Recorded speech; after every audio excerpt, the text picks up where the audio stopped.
Welcome in to another episode of the Barnes on Bama podcast. I'm your host, Owen Barnes, and we have a lot to discuss. We'll get right into the guests that we have coming on here in just a second. But first things first, I want to thank all the new subscribers to the channel. I know I've had a lot of you guys over the last couple of weeks. I know a lot of y'all are interested in the Alabama basketball content and football content as well. We will have another basketball partial episode coming out later on in the week. I'm going to try to get one more recorded before the 4th of July for you guys to watch over the long weekend. But this is going to be a basketball-centric episode with the guests that I have. I want to cover a few things here up at the top, and then we'll get right into the show. As I mentioned, I want to thank all of you guys that are subscribed to the channel. Without this, these guests would not be wanting to come on here. They wouldn't think it's worth their time. So the fact that all of you guys, feel that it's worth to watch this show and subscribe, it really does mean the world to me. However, I still know about 80% of the people that watch these videos are currently not subscribed. So if you do see that you're not subscribed to the channel, if you would drop me a subscribe or a follow, I really would appreciate it. The other thing is if you hear any ads over on Apple or Spotify, it's because I'm a part of the Believe podcast network. So anything you do to support those sponsors really does help me out. To get right into the show, we have a guest that needs no introduction, but I will give him one anyways. We have Clint Lamb joining the show. For those of you unaware, Clint R. Lamb over on Twitter. He's previously been with Bama Online. He's now doing his own thing over at Cover Crimson. They have the Cover Crimson YouTube channel that he does with Mick Gillespie. He's also over on their forum. You see him a lot with Stacey Blackwood that you may have seen last episode. He talks a lot about Alabama football recruiting, all things Alabama football. I potentially am going to be going on his show later on to talk some Alabama basketball. I know they cover it as well, but they definitely focus on Alabama football, and he is elite when it comes to this space. He's been in the space for quite a while, and he's really, really good at breaking down the tape and knowing what you need to know about the players before they commit and obviously after they commit as well. So I'm really glad that he was able to come on the show. We talked a lot about recruiting, a lot about Alabama football, and I really got some really, really nice insight from him. So if you're interested in that content, interested in the football content, please enjoy the episode that I shot with Clint Lamb. And I am joined today by Mr. Clint Lamb. If you do not follow him, I'm not sure why you don't. You can get him over on Twitter at Clint R. Lamb. Of Cover Crimson, that he does with the Next Round guys. He has a podcast that he does with Mick Gillespie, also his forum that you'll see him and Stacey Blackwood dropping a lot of recruiting insight. But welcome to the show, Clint. Appreciate it, Owen. How you doing today, brother? Doing well. Yeah, thank you so much for coming on to the show. I know, it's recruiting season. Alabama has had a lot of recruits commit here in the last weeks or so, and there's even more upcoming. Even the day that this is dropping, I know we have an upcoming commitment of Cedarian Morgan. We've got upcoming commitments of Jair Edwards and plenty of other guys that Alabama's in with, as well as some other names that I'm sure that some Alabama fans are aware of and some aren't. But I know this is a really busy time of year, so glad to have you on the show. Yeah, it has been a really good June. Hopefully, I don't think it's going to be obviously they're going to, I think, get some pretty good players right here at the beginning of July, but I don't think it's going to yield quite as that many commitments, I guess you'd say. But it has certainly been an interesting couple of weeks, and it's something that we all saw it coming. Like, you hear things and but some of these guys, they wanted to wait and just kind of do it their way, hold a ceremony. There's various reasons why guys want to wait. Sometimes it's as simple as someone like Hayes Fawcett is backed up as far as the graphics, and guys have to wait before they can make their announcement if they want a graphic. I don't know how much that was the case here, but it has been an interesting couple of weeks. And at this point, kind of feels like with Brian Williams Jr. just committing, Alabama's on quite a run, and I still think there's multiple ahead. Yeah, and when you're talking about that, I kind of wanted to start there. When you're looking at recruiting, I kind of think back to last season, right? Or even, when Kalen DeBoer gets hired, right? You hear all the Auburn fans calling him Husky Harsin, or you hear, just different people saying, like, can he recruit, right? That was the one knock on Kalen DeBoer at Washington, is that he didn't recruit. And keep in mind, I said didn't and not can't, right? That's what a lot of Alabama fans looked at it as, is like, hey, he wasn't putting his name in the hat for a top player out of the state of Georgia because he was in Washington and he knew that they weren't coming there, right? So that's just a different level. And the question was he going to be able to when he got here? And this year, in my opinion, shows that the answer is just clearly yes, right? I mean, when you look at some of Saban's best recruiting classes ever, 6 5 stars, and right, like, don't know if we'll end with 6, but 6 right now is a number that is attainable, right? And if you had told me 2 years ago when we hired Kalen DeBoer that 6 5 stars is attainable in his second ever recruiting class, I kind of would have thought you were crazy. Like, do you agree or disagree with that? Yeah, I mean, I definitely think that because that is on the level of Nick Saban, right? I mean, and you would expect some sort of drop off, maybe not significant, maybe not as much as some people would have thought. But I mean, and granted, the numbers and how Alabama has to do things, and I understand the Nick Saban, the Alabama discount when he was the head coach, like NIL probably didn't play as big of a factor. Everybody wanted to play for Nick Saban. Everybody wanted to play at Alabama. But I still think the level of dominance, you had already seen it start to fall off a little bit on the recruiting front and, to an extent on the field as well. But Kalen DeBoer, here's the thing, like Brian Kelly, when he made the move from South Bend to Baton Rouge to take over as LSU's head coach, everybody saw the video of him. I think he was at a basketball game trying to do the Cajun accent that was just so very fake.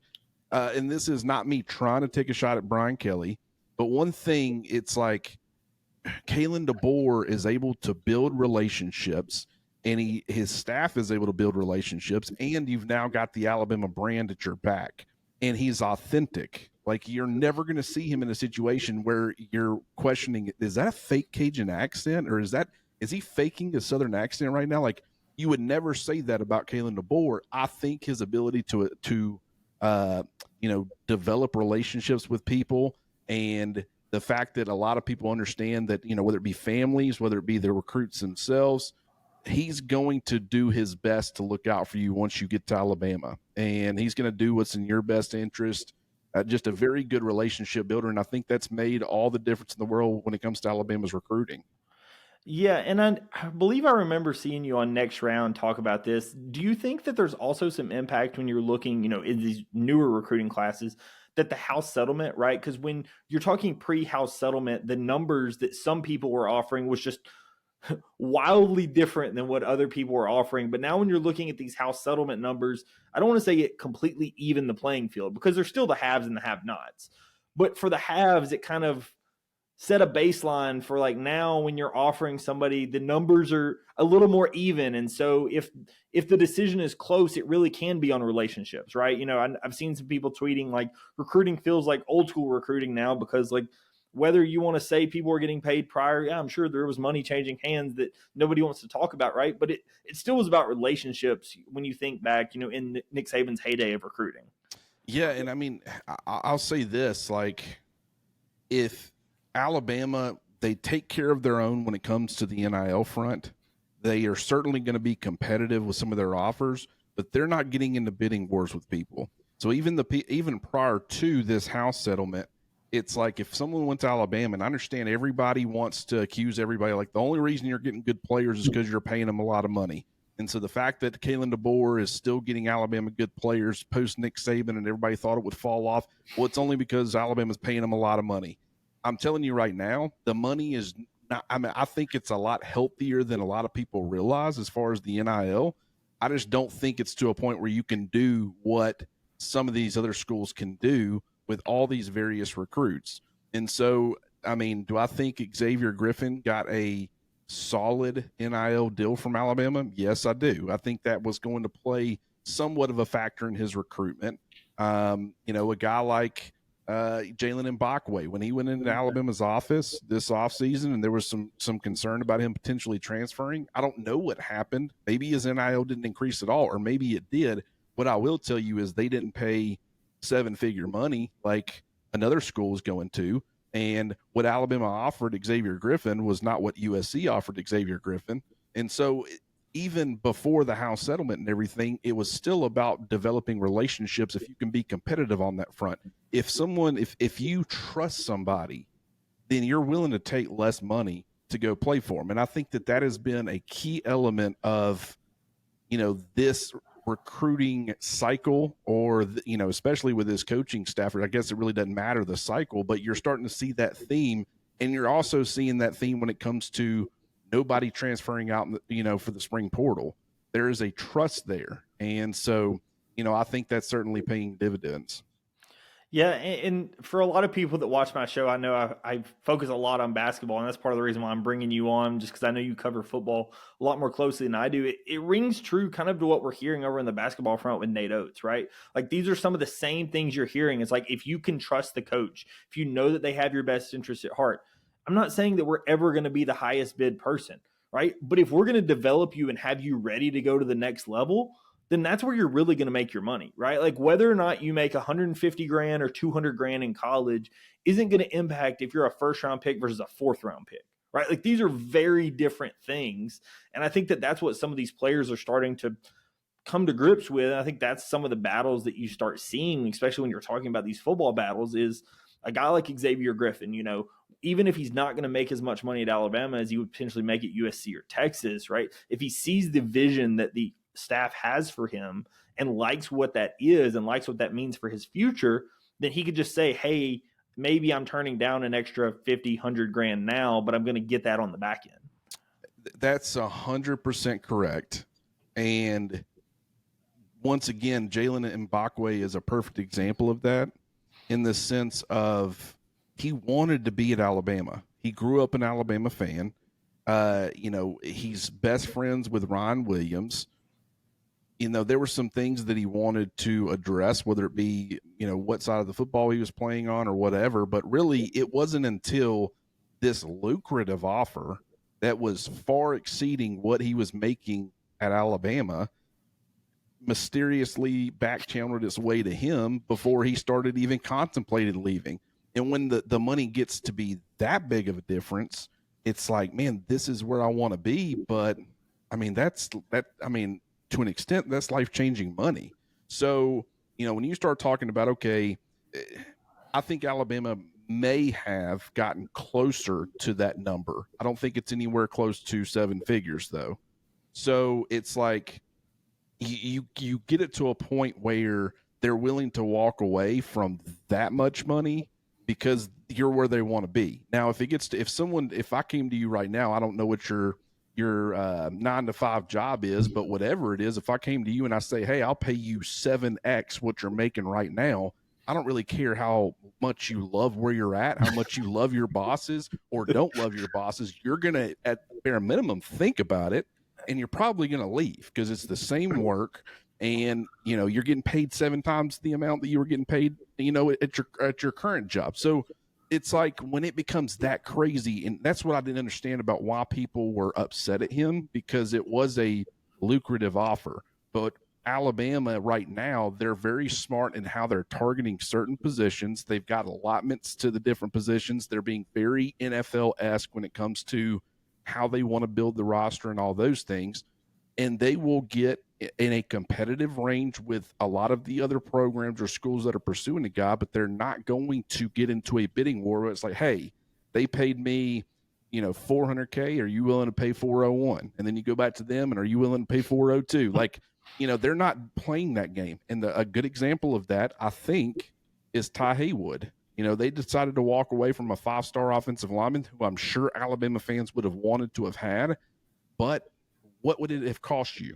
Because the second you start getting into that game, everybody wants to play that game with you, and you're now forking out a bunch of money, and it's not going to be very good, because then Ty Haywood's coming in and he's making X amount, and it's like, hey, I'm Caden Proctor, I'm your starting left tackle. I was a 5-star too. Why is he getting? I mean, he's within 20,000 of me, so I need to be getting more money. I mean, this is reflective. This is a freshman who hadn't proven anything. I've been around a 2-year starter.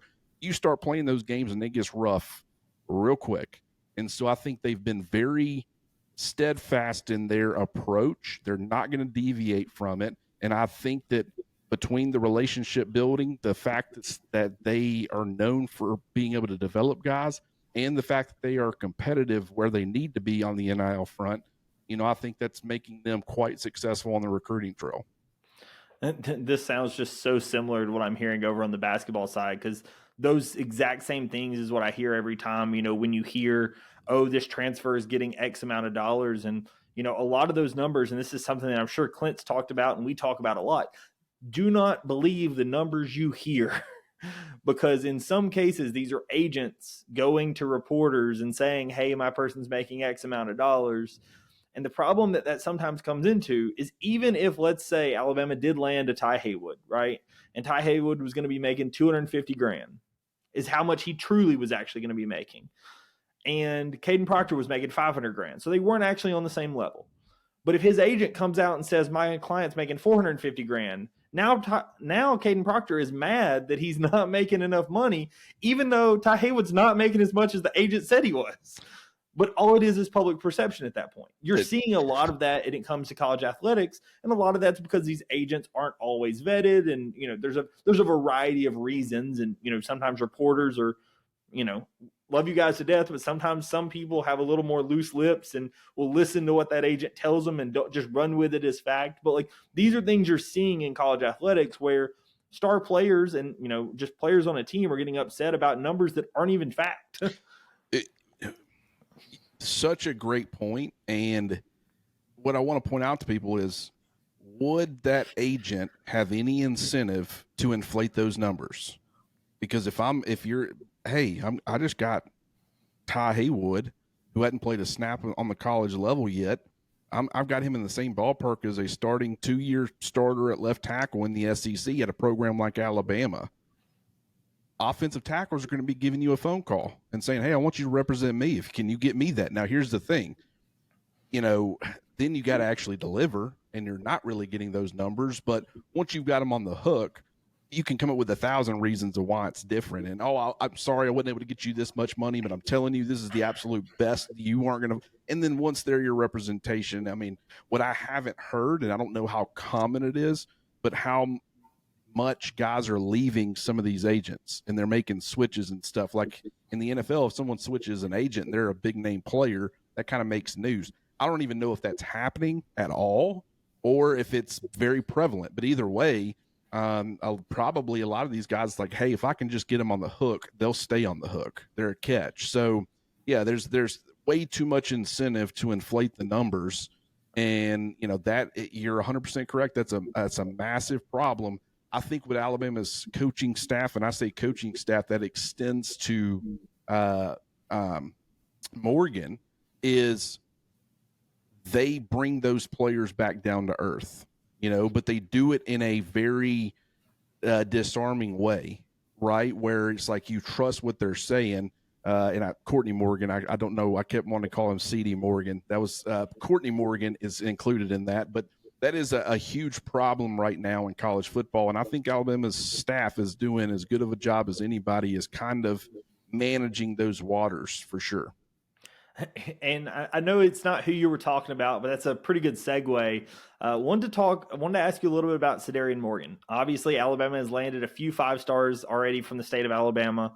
And this seems to be another one if Alabama can officially lock it down. Obviously, we're recording this a little before he commits. We feel pretty confident, but what do you think that adding a guy like this to the offense potentially would mean for Kalen DeBoer, for Ryan Grubb, for this full offensive system? He's exactly the prototype X, right? And he's not the only one. I mean, Brian Williams, you see those 3x1 sets and you see him playing to the single receiver side. They're trying to create isolation, let him go down the field. On his tape, it's like you see a couple of hitches, you see a couple of curls, but mostly, I mean, it's goes, it's getting him downfield, it's fades, it's letting him use his size and his speed and his athleticism downfield. Doesn't have a huge football background because he missed his entire sophomore year, and he was more viewed as primarily a basketball player for a lot of his career. So he's still developing on the football front, but he could end up being more than that is my point. But that's another guy who kind of plays that X, that big body. They like length, they like speed. They have certain measurables that they want guys to check in at.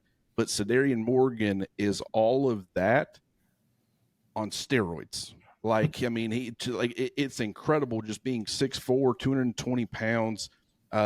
Definitely has better speed than you would think for a guy that size, but just the body positioning, the catch radius, being a massive target, can win downfield, can do more as far as yards after the catch, kind of getting the football in his hands.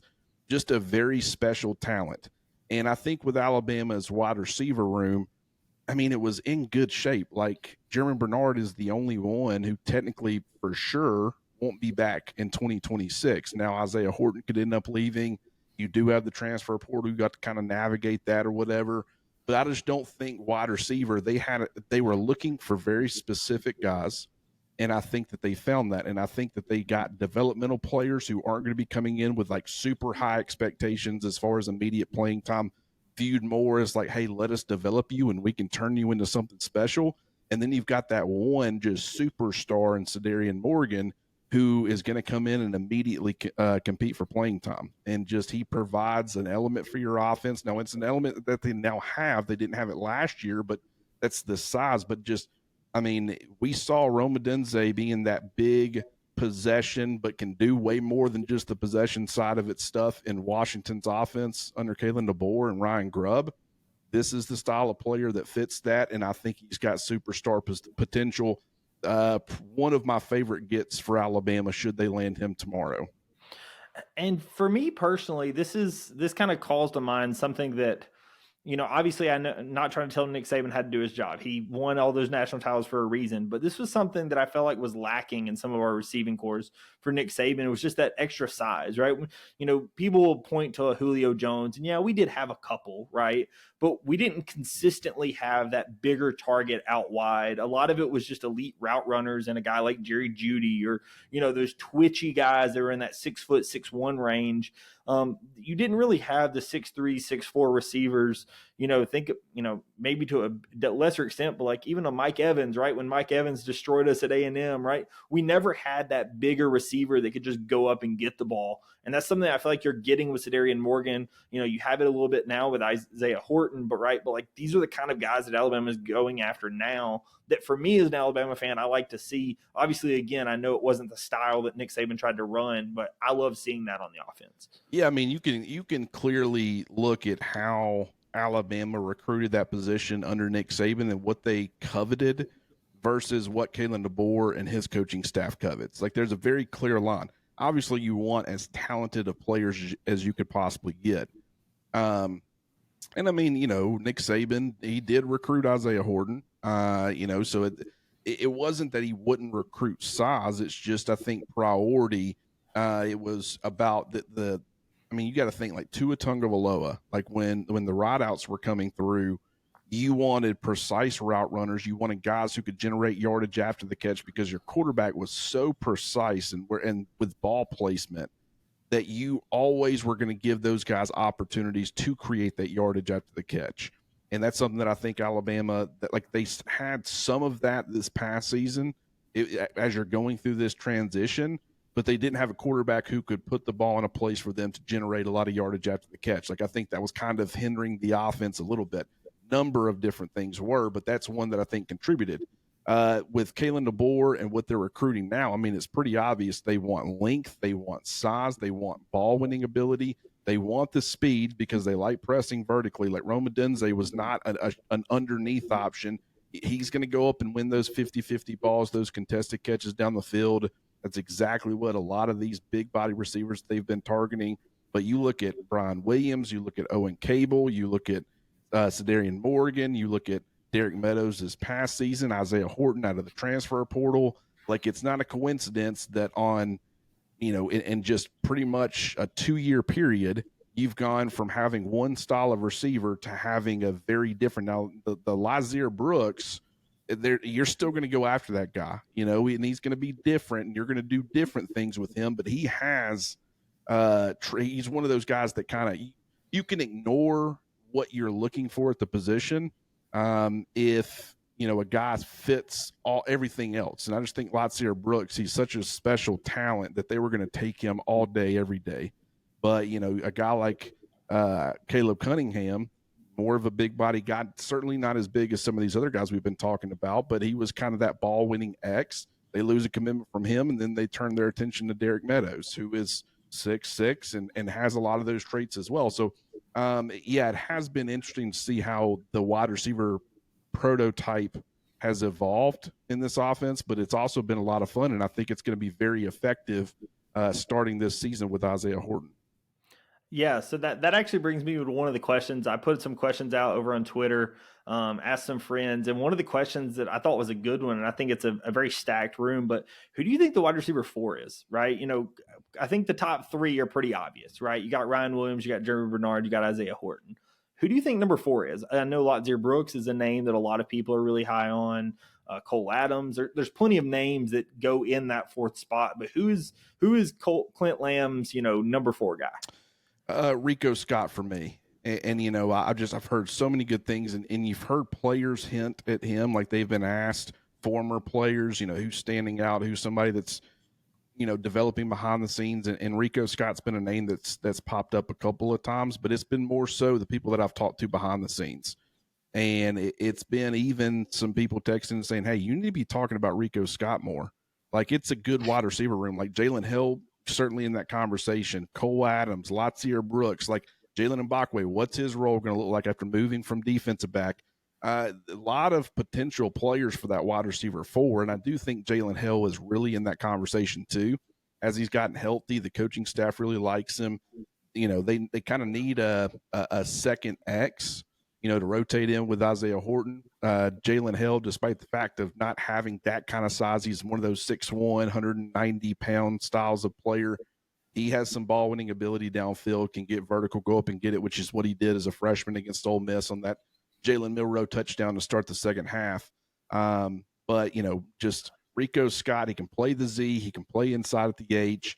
Phenomenal player. There's been a lot of comparisons to John Mechie, and I certainly think that those comparisons, from a recruiting standpoint, kind of a lower rated guy, but still respectable, like a lower rated 4-star, somewhere between 200 and 300 overall. But just, you can move them around, do different things, and just they have a great work ethic. And just Rico Scott, man, it could end up being somebody else, but I'm as locked into him being the wide receiver 4 as I have been, on any of these other guys. I'm pretty certain it's going to be Rico Scott.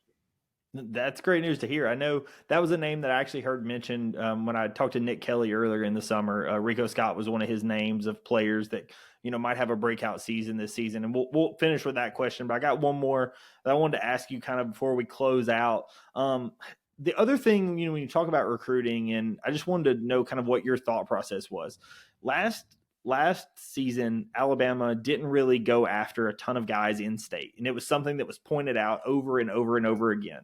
I know Stacy mentioned on his episode that I talked to him that, not all recruiting classes in state, are the same, right? Alabama is not a state like Florida or Georgia where the top talent every season is going to be as good as the top talent the next season.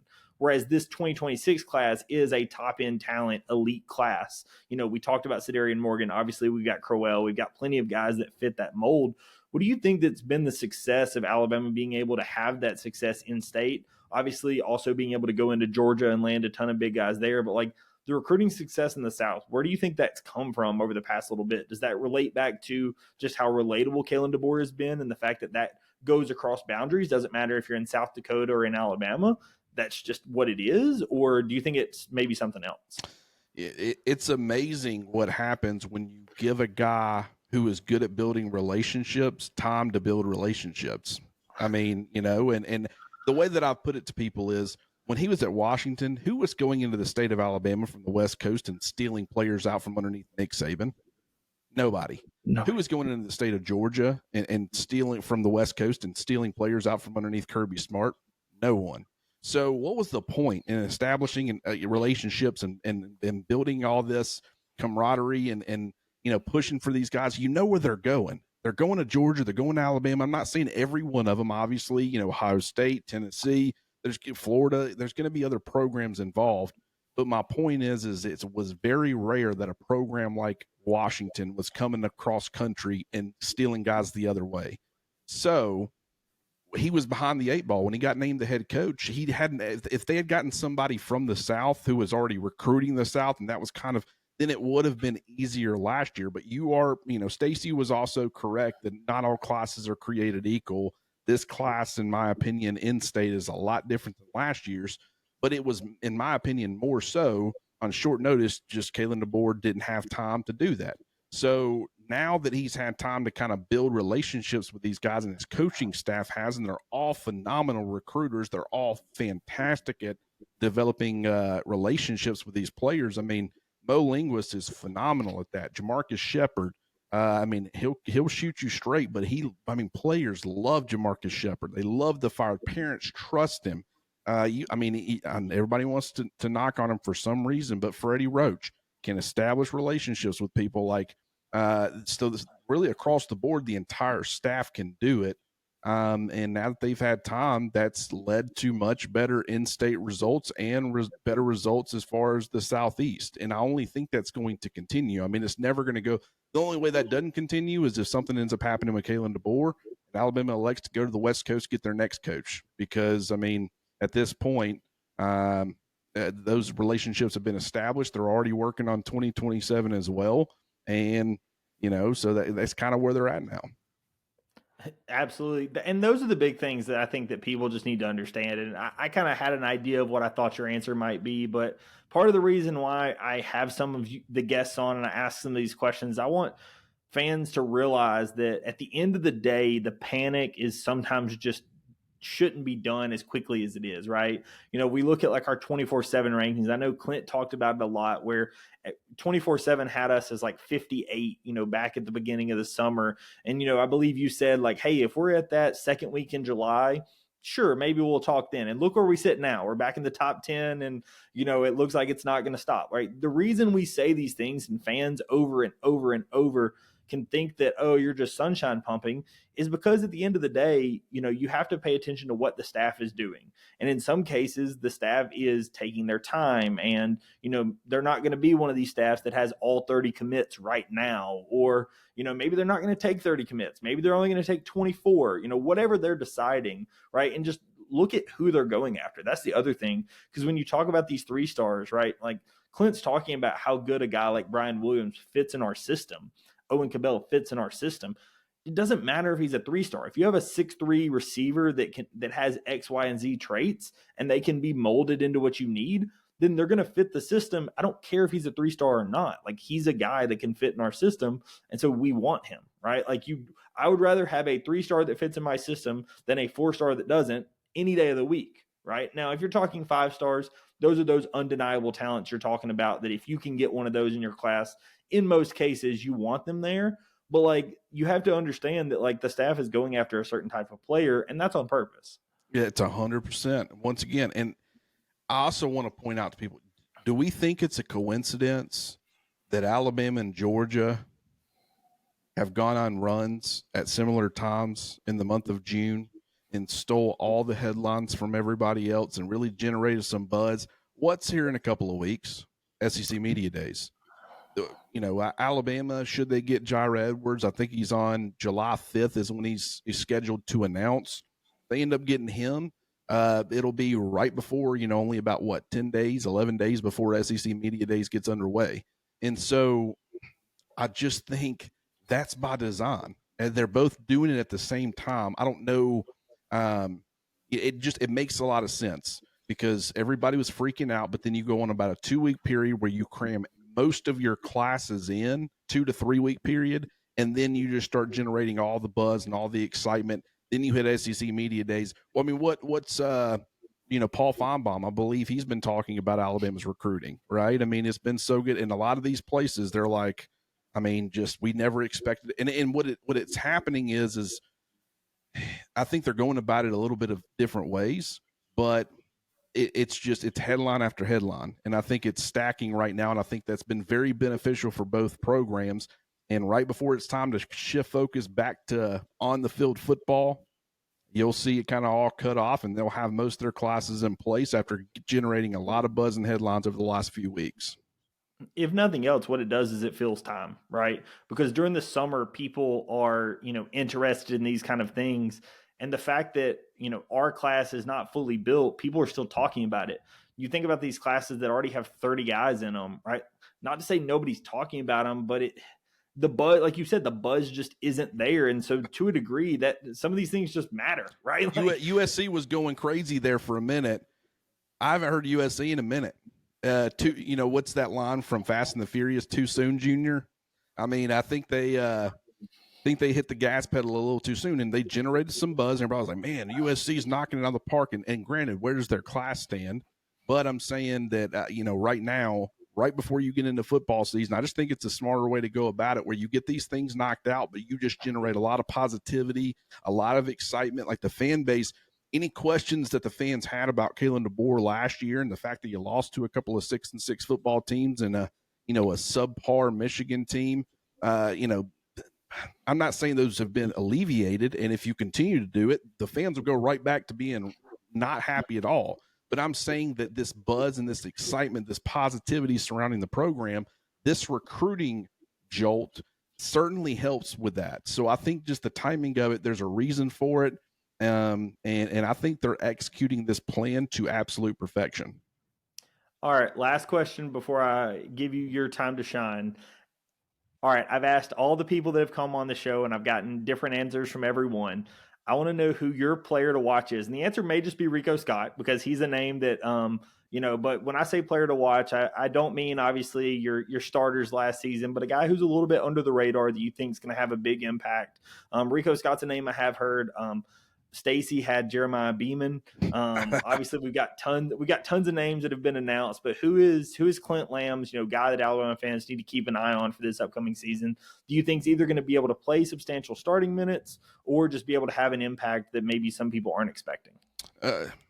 This will end up one of two things going to happen. I'm either going to look like a genius, or people are going to be saying, dude, he barely played. And I look like an idiot. There's really no in between, in my opinion.